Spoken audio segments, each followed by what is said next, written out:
I'm Aaron Freeman, and I hope you have your sauerkraut ready because it's going to be a spicy one in Berlin this weekend. I'm G. Orlando Ledbetter of the Atlanta Journal-Constitution, and it's gonna probably be a spicy one here over in Berlin. I'm Jarvis Davis, and I think the Falcons avoided the worst case scenario. ATL! ATL! Rise up, A-Town. It's the Falcons Squad. Everything Atlanta Falcons every week. Breaking down all the big hits and game-changing plays from the ATL. The way only the Locked On Podcast Network can. Straight from the ATL, the Falcons Squad Show starts now. Welcome into the Falcons Squad Show. I'm your host, Jarvis Davis, and riding with me today, I have my main man, Aaron Freeman, who's the host of Locked On Falcons, and also live from Berlin, Germany, it is D. Orlando Ledbetter, who is the Falcons beat writer for the AJC, the one and only paper in this town. Been holding it down for a long time. Y'all know who he is. And I want to start off by saying thank you for making the Falcons Squad Show your first listen of the day. We are free and available wherever you download your podcast and wherever you download your podcast. Make sure that you leave us a 5-star review. If you don't, I need you to pound sand. And, I appreciate that from all the folks who are going to do that in advance. Thank you. The Crossover Thursday is presented by Prize Picks. Download the Prize Pick app today and use code Locked On NFL to get $50 in lineups after you place your first $5 lineup. The Falcon Squad Show is part of the Locked On Podcast Network. Your team every single day. We're here for you. Coming up on today's show, does Zane give you operational peace? We need the second half in the first half on the defensive side of football. And I need to see a repeat por favor from 5. But first, there was a doomsday scenario avoided after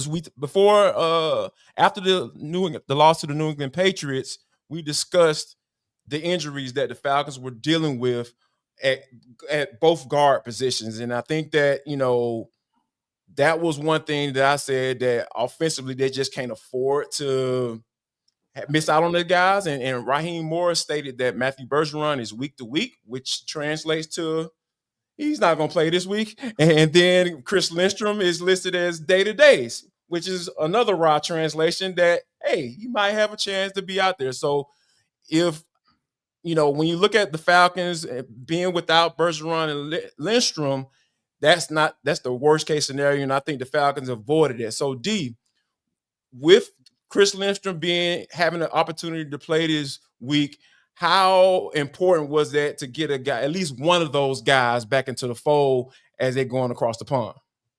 Yeah, very important. They're going to be facing DeForest Buckner, one of the top defensive tackles in the National Football League. So if Chris is out there and is able to, play 95 to 100%, then they'll be in good shape. Kyle Hinton's the guy that has played well on the backup role on that other side.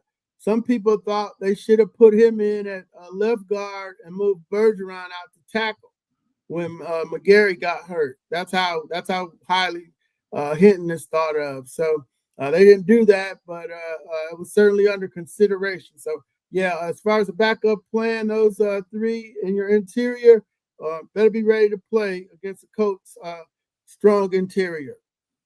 Yeah, I think that, one of the things that I think we all know is that the Falcons have to be able to run the football to have any success on the offensive side of the football. It seems like when this team has been punched in the mouth and the teams have locked down and saying, hey, we're going to put 8 in the box and dare you to run the football. And when they've done it, they haven't had success. And I think that having your guards in there, or at least one of those, your starters in there, at least gives you a chance, like free. But when you heard that Bergeron is more likely out, he's going to be out, and then Chris Lindstrom is day-to-day, meaning he has a chance to go out there and be right there on that right guard, locked in like he's supposed to be, and more than likely he's going to be 95 to 100%, like D said.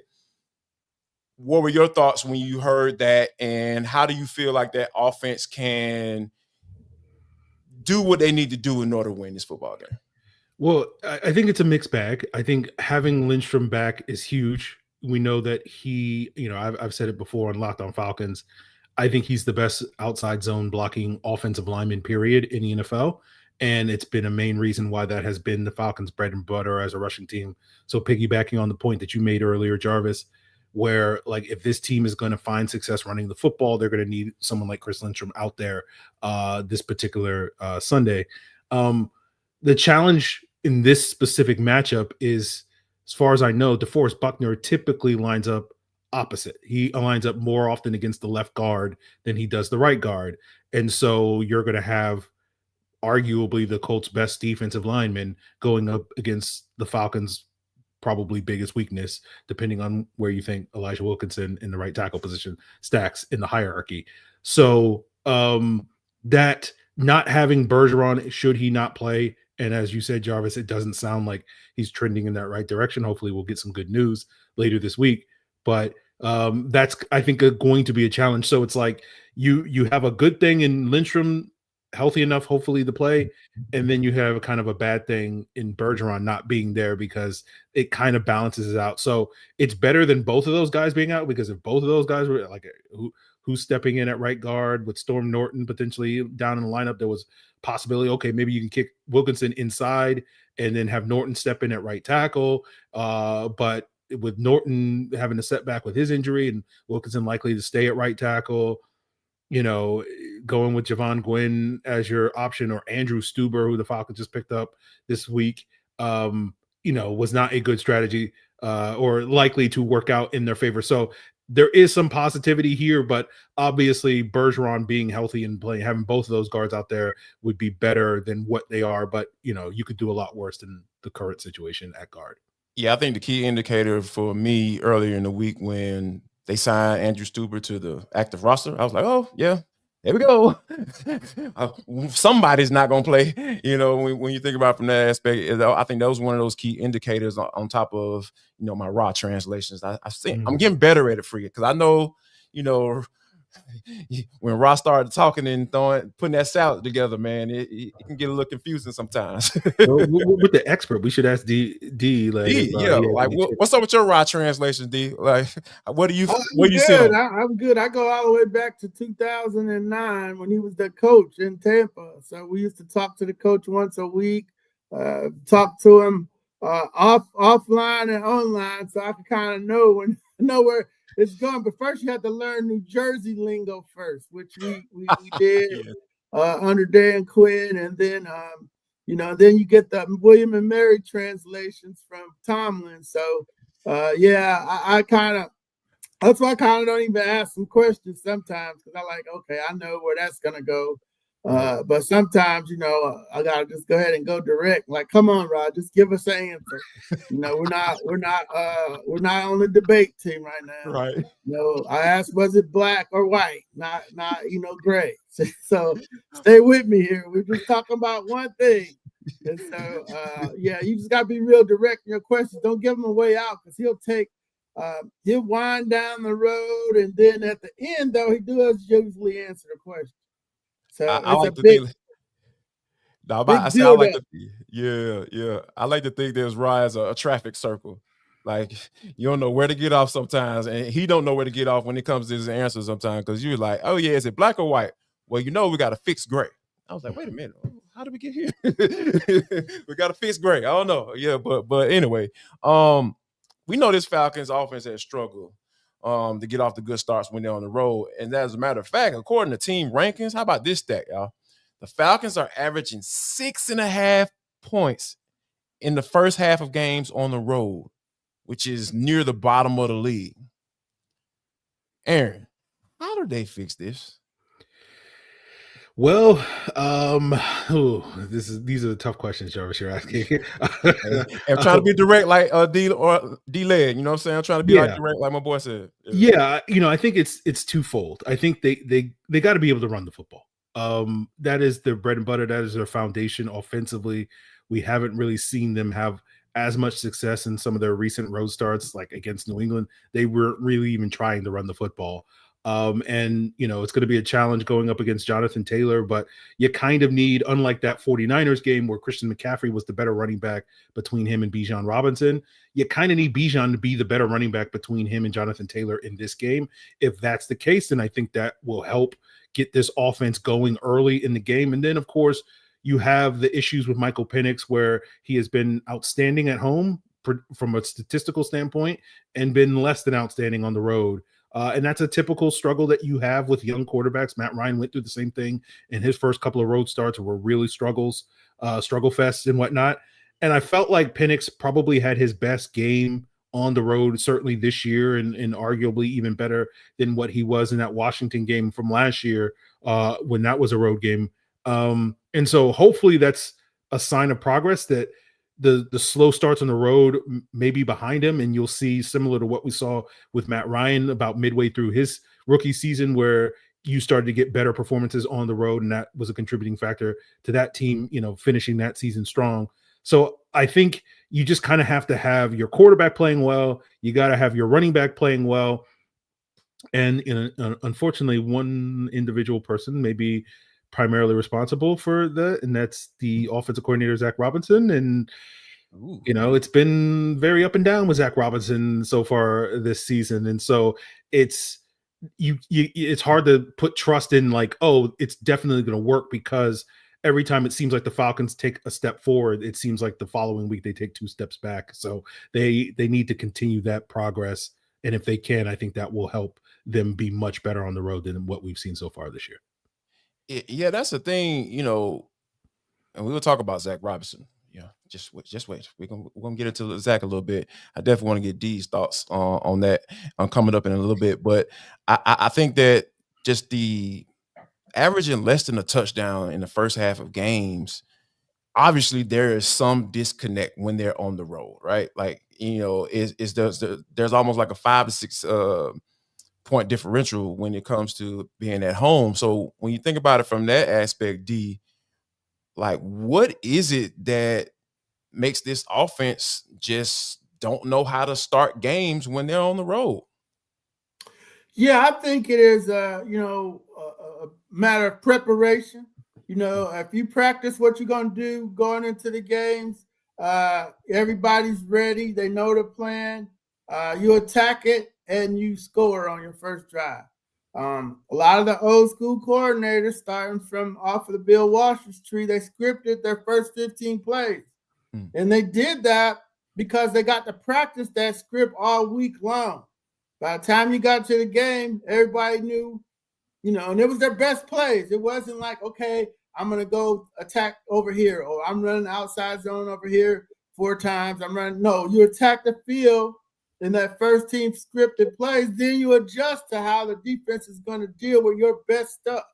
Mm-hmm. And so the Falcons, they haven't opened with their best stuff. And, then they got behind the sticks, then, 3 and out.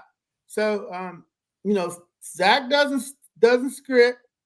He's a field guy, and he's not a genius. And people's got tape on him now. They got 24 games of tape on him. So, how do you adjust? How do you counter? Oh, people know you're going to run the outside zone on the first play. Where's the bootleg off of that? Where's the play action off of that? Where's the counters?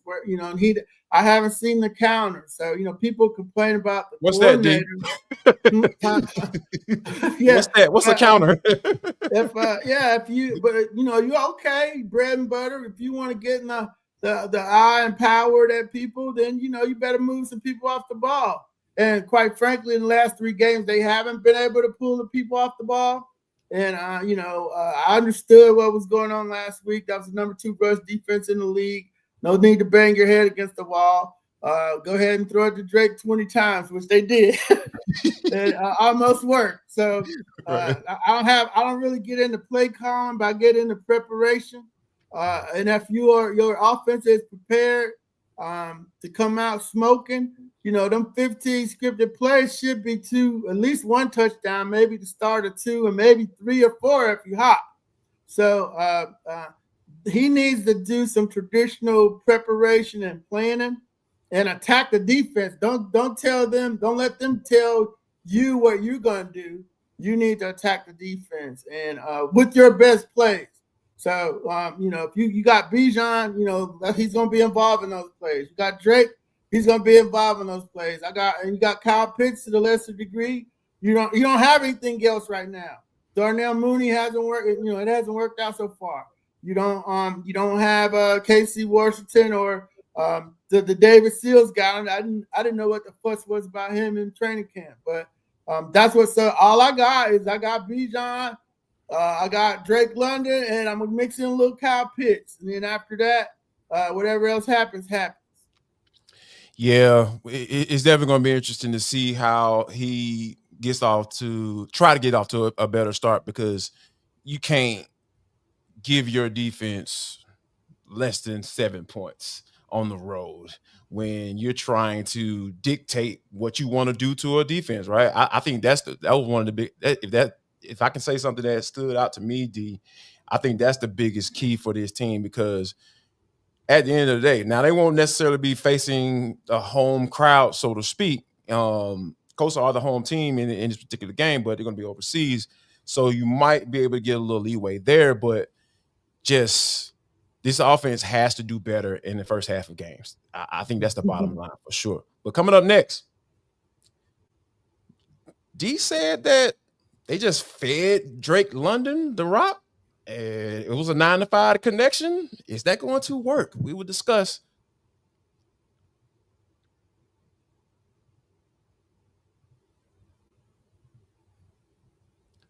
But I'll let you know that this episode is brought to you by Mizzen and Main. Look good, feel good. The problem is that most dress clothes only check one of those boxes. They look sharp. They look sharp.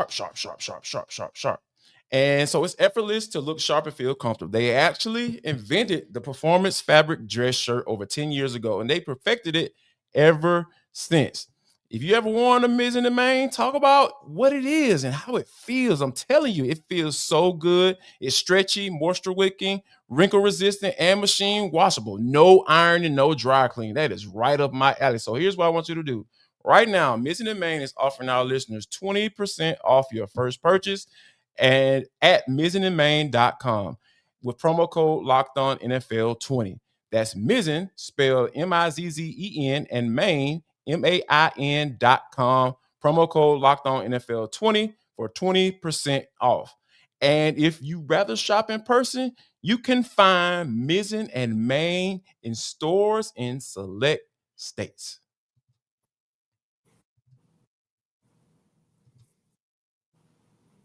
I want to thank you for making the Falcons Squad your first listen of the day. For your second listen, why don't you go ahead and try out Locked On Falcons? I heard that guy's pretty good. Hosted by Aaron Freeman. Oh, I got Aaron Freeman on the show today. Oh, I got D. Orlando Ledbetter on the show today as well. So we chopping it up, guys. We're talking about this offense. Drake London went for 3 tugs last week against New England Patriots, and Zach Robinson mentioned something that I thought was very interesting. He said, quote, players over plays when it comes to needing a play in big moments. You got to find your guys that are going to make plays for you. Now, Free, when you think about that comment, and D laid out how many guys have been coming through consistently for this offense throughout the season, it wasn't that many. All I heard was 2. And, throw Kyle Pitts in there every now and then. Is that strategy going to be something to see finally get some consistency in this offense on the road? We'll see. I mean, the challenge is going to be because we had 2 monster games from Drake against Washington and Buffalo.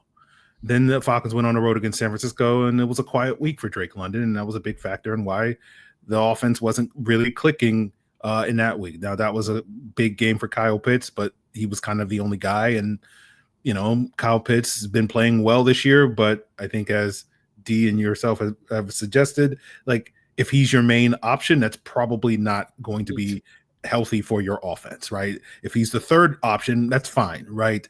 But the challenge this week against the Colts is going to be, they made a big trade this week. They probably saw the film of Drake London against the Patriots, like, you know what? I don't know if Mekhi Blackmon is going to cut it this week. So let's go out there and make a big, bold trade for Sauce Gardner. And you go back to when Drake London and Sauce Gardner have seen each other one time in the pros. That was in 2023 when Sauce was still with the Jets. Drake London only had one catch in that game. Now, it wasn't simply because Sauce Gardner was like shadowing him. It was mostly the Jets in that game had Sauce on one side of the field, DJ Reed on the other side of the field, and the Falcons, I think, threw the ball at Sauce's side of the field like one time the entire game. They were like, we're not even gonna worry about Sauce. And that was a contributing factor to Drake having a quiet week in that game, and DJ Reed doing a good job on the opposite side of the field to keep Drake contained. And so if Zach Robinson's motto is it's about the players, and we saw last week against Christian Gonzalez, right, where the Falcons just, hey, Drake, go beat this man on a slant on fourth down, and Drake didn't win that situation. Now, later in the game, they ran an out and up 40-yard play. Drake made the play, caught the ball or whatever, but the challenge of that style of offense is sometimes you're going to win them, sometimes you're going to lose them, and it's going to be harder for you to win against a Christian Gonzalez or a Sauce Gardner caliber cornerback if you're not really scheming up things. We saw this a couple of weeks ago with Chase Lucas in one of those games where he jumped that fourth down play, particularly where you needed your guy to win. And so that players over plays mentality, obviously, I think is something that most coaches believe in. But when you're really like living and dying based off of, well, we need Drake London to go out there and win, and he did it last week in the red zone and did it last week on a couple of plays. But you saw throughout that game where it was a little bit more hit and miss, particularly with the elevation in quality of the opposing defense. And so I think that's going to be a potential challenge for the Falcons this week against Indianapolis. I think you make a good point, because here's the thing. Here's why I feel like it wasn't necessarily the player. I think it was more so a play, like more so a scheme when as far as with the success that Drake had last week. Because here's the thing. Drake was matched up on the same guy pretty much every time you call a touchdown. Marcus Jones, 5'8", 188. That's matchup for me. That sounds like a matchup more so than, hey, I don't care who's guarding my guy.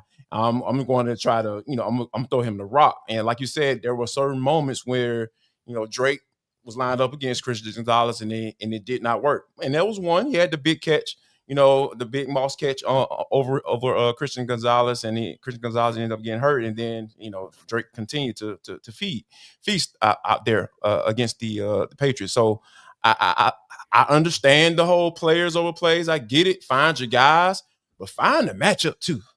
I'm all for that. That's how you really earn your keep when it comes to calling plays in this league. So, but D, for you, I know you heard the players over plays comment by Zach Robinson. Do you feel like that is a good enough strategy for this offense to finally get off the schneid in the first half of the game? Yeah, by minimizing the players. I don't got but two, and I'm a player. Right. I know. In Little League, we used to just flip the line. If the other side can't block, don't run over there. Just put the other guys over there. So Drake is balling. Hey, and the key part of this one here, it's gonna be him and Sauce. He cleared the protocol, but Jeff Ulbrich knows everything about him. He was his coordinator since he came into the league. So he knows what routes to set up, what how to beat him, when he's going to gamble. They might be able to get him a couple times, with some double moves and stuff. Or he might get them, might jump some stuff. But they're going to be very well prepared for that part. That's kind of the easy part, is getting Drake off on Sauce. The hard part is getting the ground game going. Do you need to put some more Warner in the backfield? You get some more power at the point of attack. What do you got to do to blow up with some holes? Since you're a cut blocking team, stretch plays, you go wide. That's what they tried to do last week, run away from them linebackers, but understood that. But yeah, the challenge is going to be getting some things going on the ground, maybe some straight ahead power, which is always my answer for everything. It's always straight ahead power. So, and dare I say combo blocks? It might work. It might work with if you could pull some people off the ball, you gotta, whoever's on Buckner's gonna have a tough time. So I'm double teaming him. So, I gotta kind of try to get him out of the way. Otherwise, he's gonna wreck the whole day. So those are two things you gotta do, unless you want to live in the Kyle Pitts world or in the Algier dive pitch world. That's the way to go. It's not real hard how you gotta attack this Indianapolis Colts defense.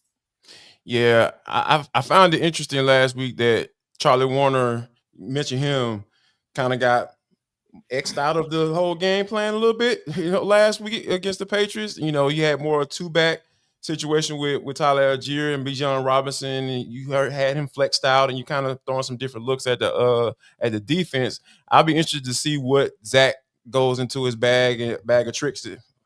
Does he have a bag of tricks? And see what he tries to throw at the Colts to try to have some success. D, we've talked about on the show. I want to kind of get your thoughts on this. We've talked about on the show about Zach Robinson. Do you trust him? Like, is he a coordinator? Do you feel like he's a guy that can have some sustained success in this league calling plays? Or, you know how those guys are. If you have sustained success, you go on to be a head coach. You become one of those guys. But for now, right now in 2025, do you trust Zach Robinson as the play caller for this team? Yeah, I do. I was waiting for this to happen. I knew this was coming because he had too much success last year. Now you got 17 games out there. Nobody knew where he was coming from, right? So it worked for the most part. Offense was with Kirk Cousins, he had him hot. Then it gets hurt, and it goes haywire. Penix comes in, they do pretty good. So it's 17 games of tape out there to study for 3 months. People studied that tape. Yeah. So you come out, you do okay early. People start taking away stuff. And I haven't seen the counters yet. So I don't know if they're coming or not. He says he's got answers for everything they've seen. Well, they haven't worked. His answers haven't worked. So what happens in that case, everybody gets there. Dirk Cutter got there. Mike Mularkey got there. You call him plays in the NFL, you're going to get there. But you always got a right-hand man next to you in the booth that you trust and can say, okay, that's not going to go. We need to do this. And I know that's what Terry Robisky used to do for Mike Mularkey in the press box. I don't know who that is for Zach. I don't know if it's the Zampese coach or if it's DJ. He's on the field. If it's TJ Yates, somebody got to be his ride and shotgun guy that says, hey, that we need to move it this way, or we need to counter this way. Hey, this is what they're doing to us. This is the zone beater. This is the man beater. Maybe let's go with. Can we see a crossing route, D? Yeah, maybe as a crossing route. I don't want to see another screen though. I don't want. And if you're gonna screen, you better block. And I've seen too many screens where they letting the guy run past. So, if they're smashing people, the screens work. So, and then the only way you do that is practice. So they don't really practice that. So I don't expect you're supposed to see it executed properly in the game. Because, there's just a lack of hitting. We see the hitting teams doing pretty good. So, that's my thing is, hey, do it that way. You hired them. You want to run when stuff gets tough, or you want to help them. I say, if you're a good football man, y'all figure it out. And, I think maybe Ike Hillier was trying to help him. Maybe that didn't work out too good. And, because we don't really have no real explanation why Ike's not here anymore. But then, you need to have somebody that he likes and can trust. And he believes, when they tell him, hey, Zach, that's whack, let's go here. And he's got to be man enough to know that he don't have all the answers. And that might be the way to go. So that's what's going on right now. You're seeing the growth of a young coordinator or non-growth. So if he gets to the other side of this, you might be okay for a long time. If you don't, you hire Mike McDaniel in the offseason. Oh, there we go. Free. Hey, man, that's two. Yeah. That's two. That's 2 votes for Mike McDaniel, baby. You Yeah. know? With the D-led endorsement, I can't fight it against it. So there it is. I just want the press conference. I just want the press conference where nobody will know what the heck he's talking about. Yeah, come on, man. Like whoever can come in here and have some consistency, man. I think that's what we want to see. I mean, I want to see. I like to watch good football. At the end of the day, you can say what you want to say about me, but like this is when you talk. I think you made a great point, D. When you talk about in this game of football, there is no one who knows everything about the game of football. I don't care how long you've been in the NFL, how many Super Bowls you won. You could always learn something about this game because it constantly evolves. So all the knowledge that you had back in from 2017 up to 2024, yeah, that's cool. But guess what? In 2025, something's going to change, and where you're going to have to like reassess some things and take some feedback from someone that you can look at and say, yeah, you don't know as much as me, but you know a little bit about what's going on and where this game is going. But for you, Free, I know how you've kind of been skeptical about Zach for the most part. Like, do you feel like you can trust Zach to get this offense back on track in order to get the dub this weekend?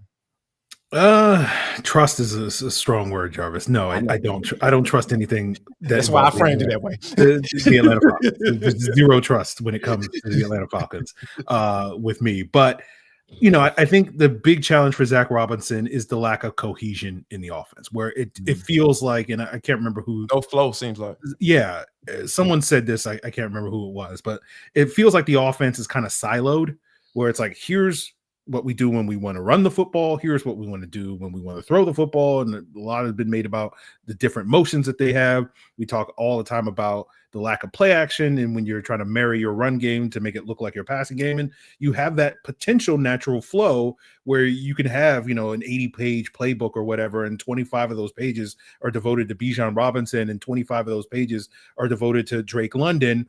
And then there's probably 10 of those pages for Bijan and Drake that are basically the same section, where it's just like, we can either hand the ball off to Bijan in these situations and it looks exactly the same as it would be if we pull that ball out and we throw the ball to Drake London, but you don't really have that cohesion in the offense. And so it doesn't flow, as you said, Jarvis. And I think that's really the challenge until they can get more flow rather than it just kind of feeling, and this was kind of the issue that led me to have some of my misgivings about the offense last year, even despite their success, was it kind of just feels like they're throwing stuff at a wall and hoping something sticks rather than this is a plan, right? Where it's just like, you know, you started out last year running a lot of 2 tight end sets in that Pittsburgh game. It doesn't work. And then immediately for like the next 10 games, they're like, well, we're not running 2 tight end sets. And then they could play the Chargers and they need a tight end to block Derwin James, and they have Ray McLeod doing it. He can't do it. So the next week they go back to the 2 tight end sets, and then they go, Penix comes in 11 personnel. And so you talk about Charlie Warner, where it's like Charlie Warner's been a big part of this Falcons offense, struggles against Miami, and then basically gets benched. Again, piggybacking on what D-Led said, where it's like, if you're not trying to run the football, is Charlie Warner really bringing a whole lot to the table in that regard? So there's a justification for that, but it does feel like a much more of a herky-jerky sort of offense, where it's just like, one week we're trying this, and then the next week we're trying this, and there's really no flow to it, and that's where the lack of trust comes in. Yeah, this is one of those things where you're on a 3-game losing streak, and you got to figure it out. I know Ra has said that term or used that term quite a bit in these last few games and in the post games. Is at some point you have to, otherwise it's going to be something that you probably don't want to like to be having a conversation about. But coming up next, we'll answer whether or not this is Jeff Ulbricht's biggest test. We'll discuss.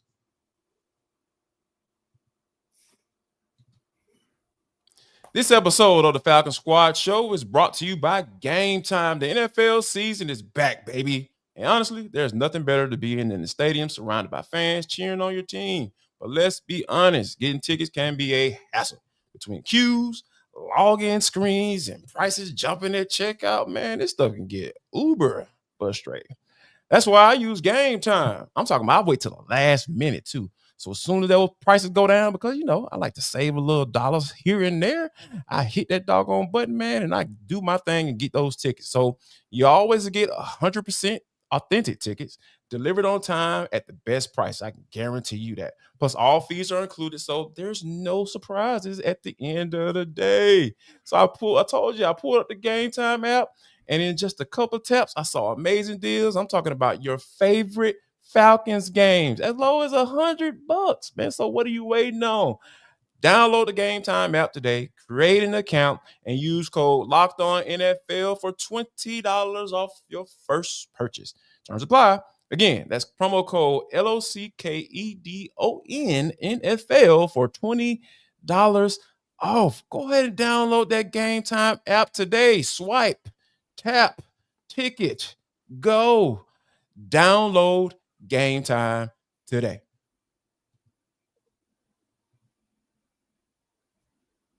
Guys, we talked about the offense and how they need to find some consistency. And I think that the most consistent group, I don't know if you all agree, it's probably been the defense. And that wasn't expected.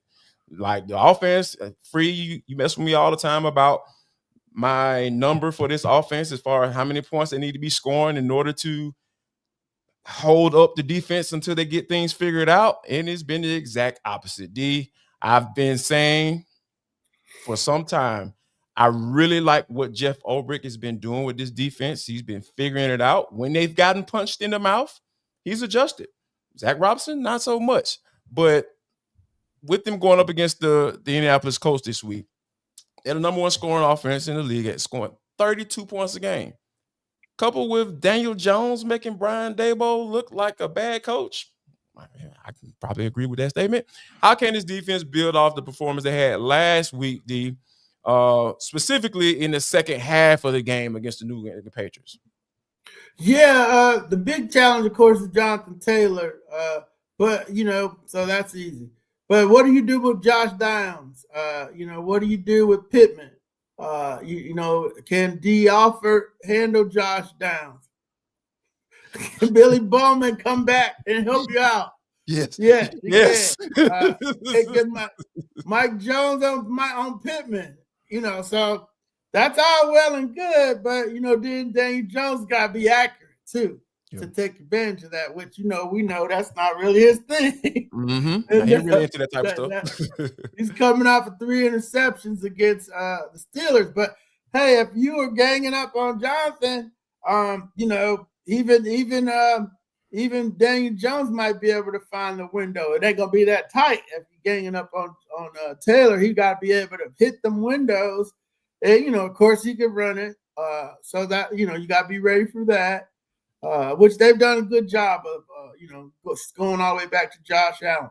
So that's the challenge. Is that if Daniel Jones gets on a little heater in the passing game, he's gonna have people open. So that's the biggest concern here. Do you keep Jesse and Xavier back to clean stuff up, or definitely got to keep somebody over top of D, and you might have to give up Hughes a little help too. But Alec Pierce and AJ, switch it however you want it. You want AJ on Pittman or Pierce on Hughes, however you want to do it. They got advantages at 2 of the 3 spots. So the safeties will be key. Ronnie Harrison in the run game, I think he'll be fine in space, but when them guards get up on him, that's a little tough for him. But yeah, the Jonathan first, and you just don't need Daniel Jones to get over here thinking he's Joe Montana and starts cutting you up and stuff. And so that's what you don't need. You need the Pittsburgh Daniel Jones from last week when he threw the 3 picks, which we've seen him do at the Giants. He might have, 8 games is probably his window. He came out smoking for 8 games, and you don't want to put it back together on you. So jump in his grill, take the running back away, and live with him trying to get lucky throwing deep. Yeah, I'm with you on that because I've been saying this. I I was at a media availability over there at Georgia Tech. By the way, I'll go ahead and check out Locked On Georgia Tech. You might see a familiar face. Just saying. Just saying. And we were having a conversation. Right. We were having a conversation about Daniel Jones, and I said pretty confident, like, I don't buy Daniel Jones. Like, he'll have to go through this entire season playing, how he started off, right? Because D brought up the 3 picks against the Steelers, and the Steelers still barely figured out a way to win that game. I think that the Falcons they are equipped to continue that trend from last week, because we've seen it before. I'm not wishing. We've seen them make quarterbacks look bad before. And man, I just feel so good saying that. I just want to be able to see it again. And I think that it starts, for me, y'all know where I'm going with this. It starts up front. Like, that defensive line has continued to play. I need to continue to see what Dorless, those guys, LaCale London, Sam Roberts. Yes, I see you. The guys like that, they're going to have to load up on Jonathan Taylor, not just the extra safety coming down the box. Those defensive linemen going to have to get off it. The big package, I love it. Keep coming with it. David Onyemata, all y'all going to have to come up and play in order this week, because Jonathan Taylor is a specimen. And I think that, that attack style defense that we felt in that first game, even though they lost, that's the type of defense going to have to show up. But for you, Free, when you think about how they played last week in that second half of that game and how they continue to put consistent pressure on Drake May, with the threat of his legs, and Daniel Jones has that threat as well, how do you feel? How do you see this team having a repeat performance from last week? Yeah, when we talk about Daniel Jones, like, it feels like to me, obviously I'm not an expert on the Colts, but it does feel like to me Jones until last week was just kind of doing his job, right? You have offense, as D-Led said, spearheaded by Jonathan Taylor. You have a really solid offensive line. You have weapons, right? You don't look at any of the Colts weapons and say, like, oh my God, that guy's impossible to cover type of thing. But they have more than good enough guys that if you have a weakness in your secondary, they can exploit it, whether it's Michael Pittman, Josh Downs, Tyler Warren, their rookie tight end, and Alec Pierce. All of those guys have different strengths, and their offense is geared towards that strength. And that's a testament, I think, to Shane Steichen doing a good job sort of scheming it up and really building an offense that is well suited to their personnel. And you just have Daniel Jones just like, hey, just go out there, make the throws when the throws are there. And he's done that for the most part. He didn't do it last week. To piggyback on your point, Jarvis, watching the film, so much of it to me was the Steelers' defensive line was able to control the line of scrimmage. Sure. That their defensive line was able to go up against that Colts offensive line, and take advantage of the non-Quentin Nelsons on that line. TJ Watt had a big yay. Cam Hayward, Keanu Benton, all those guys went out there. Alex Highsmith went out there and really took advantage and made a bunch of plays, getting pressure on Daniel Jones, leading to sack strips and all that stuff.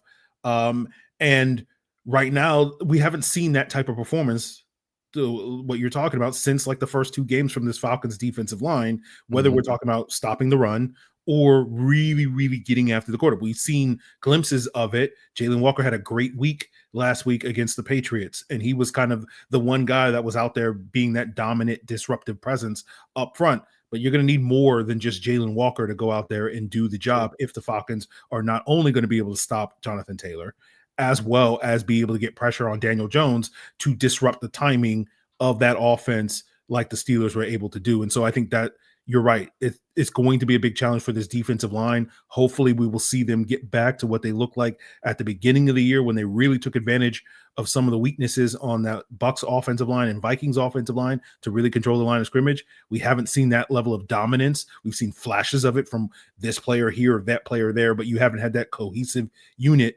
outside of the Bills game where it's like, oh, well, it's kind of a pick your poison, where it's not one dominant alpha type of pass rusher that takes over the game. It's 5, betas, I guess you could say, that add up to being a little bit more beta males, than that. I know the context of that is usually not good, but you know what I'm saying. It's not. But yeah, I think, when you mention like Jalen Walker being a guy to be disruptive, I'm curious, D, real quick. Like when you talk about Free said that this have to be more than Jalen Walker going out there being disrupted. Is there one particular player that you could look at and say, okay, this guy needs to have this type of game? Yeah, James Pierce. Woo! Yes, sir. That's what I'm talking about, baby. See, where is it? Recovery. I need to see some of that being that you showed. You know, I know young guys struggle coming into the league, but you're halfway in now, so you should be able to figure some stuff out now. So whatever they've been doing to stop you, I need you to come with your counter move. Swim, you know, let's go swimming, get around the guy. I think I don't want to see a hunt move from him. I don't want him to throw out his back, but he ain't got enough rocks in his pocket, D. yeah. Throw some speed on me. Do something, you know, give me a jab step and get free. But that's the one, because you're not waiting on Arnold Ebiketie, right? Okay, you're not waiting on Leonard Floyd. I mean, yeah, he's had a great career late in his career, but you know, if he'd have done, you know, he can get going here late too. So them would be my two guys right there. You know, one's got a lot of upside and one's got a lot of experience. Free, do you have another name that probably needs to have that type of game? I was going to say Rook, but I don't know if Rook or Roro is capable of having that type of game. So I'm going to go with Brandon Dorless at this stage. He's giving me the flashes enough to make me at least buy into, okay, if they're going to stop Jonathan Taylor, it's going to be because they're going to live in the backfield.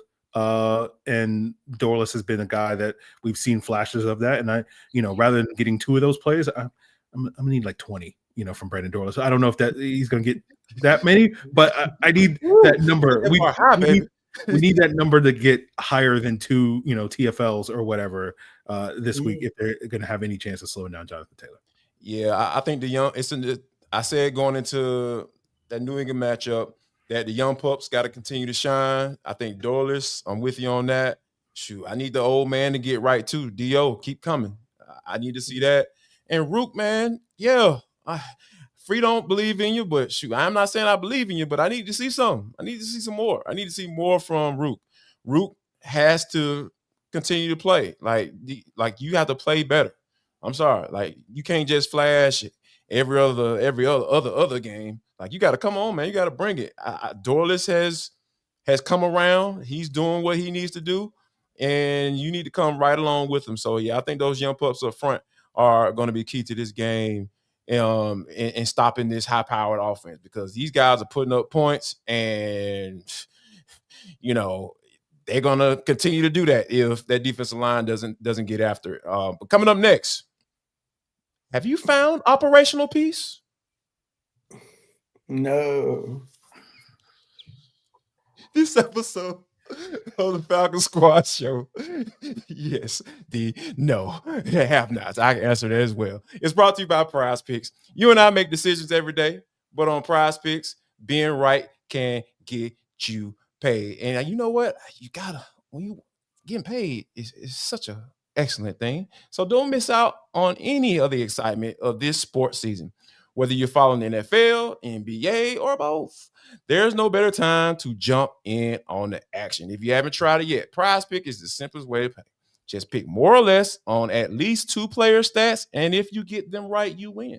It takes less than 60 seconds to make your lineup, and you can play anywhere Prize Picks operates, including California, Texas, and Georgia. The new Stacks feature is a game changer. You can now pick more on steals, points, threes, and assists in the same lineup. Plus, if one of your players leaves early with an injury, the injury reboot saves my lineup from a loss. So download the Prize Pick app today and use code LOCKEDONNFL to get $50 in lineups after you play your first $5 lineup. That's code LOCKEDONNFL, LOCKEDONNFL, for $50 in lineups after your first $5 lineup. Prize Picks. It's amazing to be right.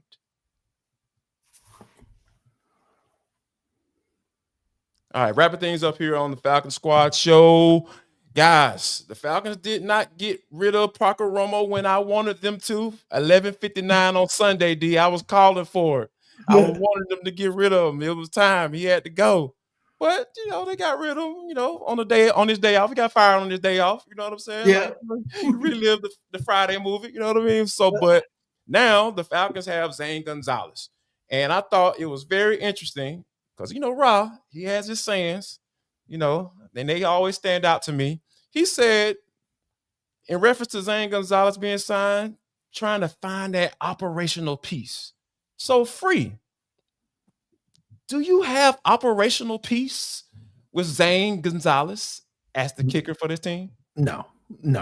I said this on Locked On Falcons. I'm like, when they signed Zane Gonzalez, I was like, okay, I'm not going to talk about the kicker until the kicker is worth talking about. So if Zane Gonzalez goes out there and makes some kicks this week, we'll talk about him next week on the pod. But until then, like, I'm just going to assume that the kicking situation is going to continue to be a disaster as it has been all season long until otherwise. So no, I do not have operational peace until they go out there and prove it.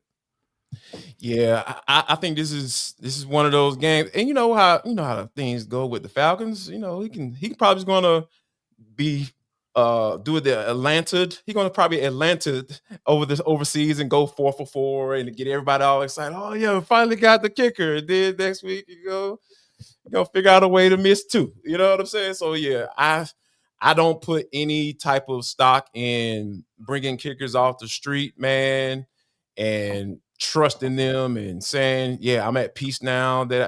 No, not for me. But for you, D, when you heard the news of Zane Gonzalez being brought in, did you have a Zen moment saying, whew, now I can breathe that Zane Gonzalez is the kicker for this team? No, I didn't. I did not have that moment of peace and tranquility. It did not come over me that way. Right. What came over me was that y'all knew Koo was messed up last year and didn't do nothing about it. Y'all gonna sign the international kicker and say y'all bringing in competition for Koo. And we bought it until we realized, wait a minute, he kicked in the Europe Football League, Yeah. What are y'all doing? Bring what So we let him sell us a bag of goods on Koo being good and bringing in Lenny, which was not real competition. And so now they're on this merry-go-round. They deserve to be on it. They could have got Matt Prater. They could have drafted Riley Pass, and now we can play the woulda-coulda game. There was some kickers out there to be had, but you waited, until you got the smorgasbords of guys on the street, pumping gas. The quick trip guys is what I call them. They hang around, go kick in the morning, go to Quick Trip, get them a couple donuts, and hope the phone rings. So they deserve it. They knew they knew better, and they can go look in the mirror. And next time Zane bangs one off for the right upright here in the coming weeks, because we know it's coming. Yeah, man. You just hope Raheem Morris sake that he can at least make a couple and then make all his extra points and just move on to the next week. But kind of mentioned this earlier, talking about the Falcons being on a 3-game losing streak. And one thing about losing streaks in the NFL, if you don't figure it out, like Ra has been saying after every press conference seemingly, that they got to figure out, they got to fix it, and you don't have an answer, and you continue to say things like that, you ain't about to have no type of peace, sir.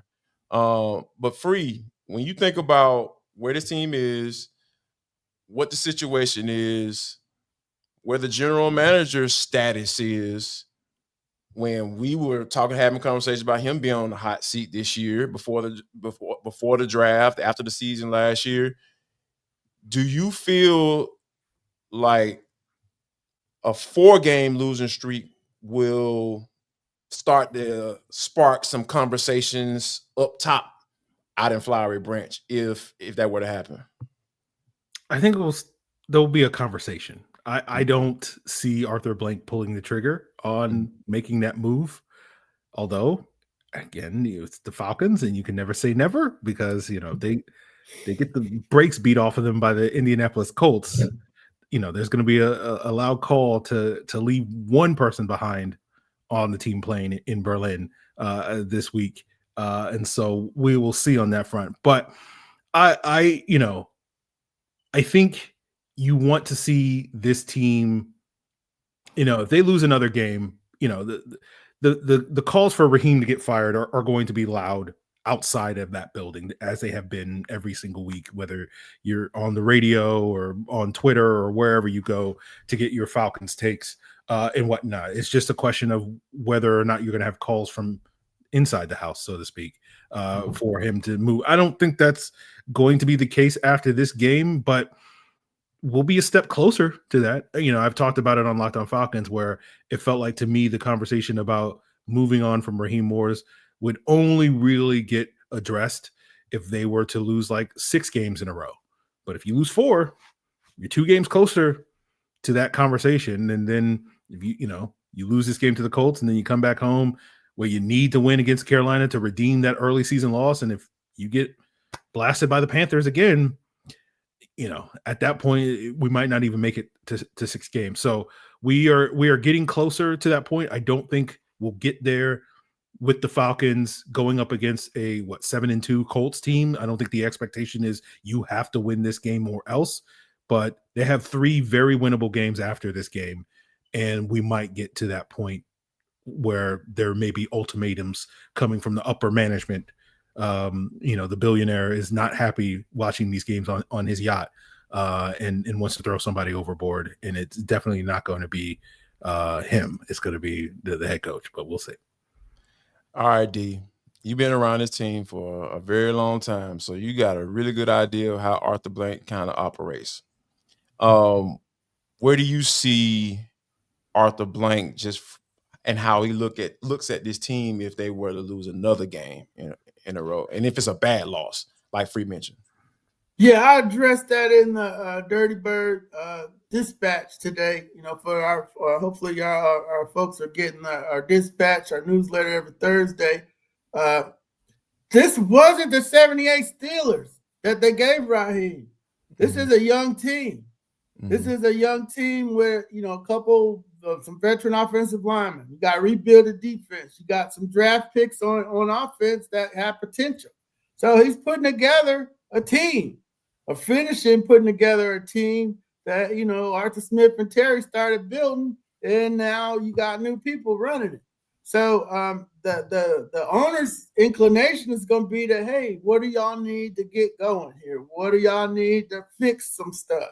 The line's going to get old. You're going to need some linemen down the road. Look like you got a nice little building of a nice little defense there. You need some more corners. Never have too many of those. Need some linebackers because, you got one injured with a broken arm. You got one with the longest knee injury of all time. So you need some stuff. It ain't like this. Who you talking about, D? Who you talking about? Who got the longest knee? I see him. Troy Anderson, Troy. Yeah, that guy.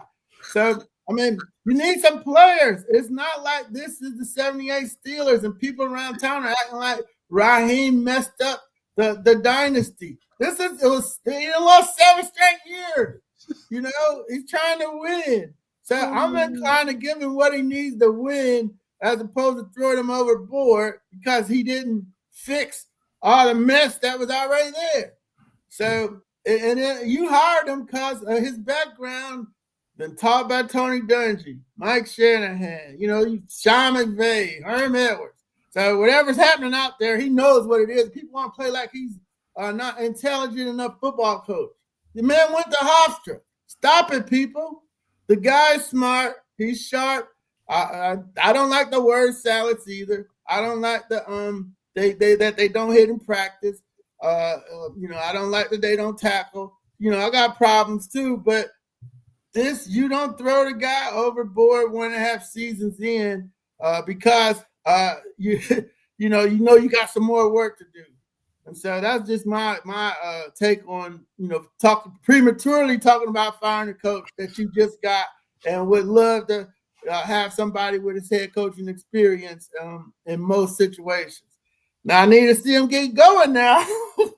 But about 3 and 5 is Good about time. where y'all Be most perfect people time. thought they were going to be anyway, because you thought they were going to lose to Buffalo, Minnesota. Anyway, they stole 2 and they coughed up 2. So they was about right. They're about right where everybody thought they were going to be anyway. But it's time to take off. And, that's where I'm at. They could beat the Colts, win the next 4. Everybody's good, right? Keep it moving. But, they beat the Colts and lose to Carolina. Then it's like, okay, come on, what's going on? Right. How can you show up for good games and then, keep kicking these disinterested games? And there's a problem in there. There's a problem with the players at that point. They're not receiving the messages. If we see that one more time, one more laydown game against a dog team, I already got a flag up because of the Ike thing. You don't fire a coach like that in the middle of the season and kick the receiver off. So there's something going on. But if you keep laying down in these games, then I got to decide, hey, are the players receiving the messages all the time? Or they just picking when to receive them, when they don't want to get embarrassed on primetime TV against a good team? Yeah, absolutely. And I think that, I think Rod knows what it at stake. Like you said, D, I think people want to question the man's intelligence sometimes. I mean, I know I joke about him, but I've had some good interaction with Rod. Like, I think this is a guy that he understands, like you mean, he's been around this league for a long time. He understands what's going on. And I think that if he's able to push the right buttons, I think this team can do something. I just think that it starts with that offense finding some consistency, because that's the only group that I question right now. Like, that's my big question, this offense. And I think hopefully they'll be able to get it figured out. And want to thank you for listening and watching the Falcons Squad Show right here on Locked On Sports Atlanta and on Locked On Falcons. So make sure you subscribe to Locked On Falcons, where Aaron Freeman is the host. Got the good stuff for you. Also, D. Orlando Ledbetter brought up the Dirty Bird Dispatch. Make sure you check that out every Thursday, D. It drops? Yes, 10 a.m. Thank you. Absolutely. So y'all make sure y'all check that out as well. And I'm Jarvis Davis. I'm the host. And I just run my mouth and I play a little ball. So make sure you guys check us out. We'll be a noon lunch version of the Falcon Squad Show post game. It'll be me, Aaron Freeman, and Maria Martin is going to join us right after the game. So make sure you guys check us out then, and we'll see you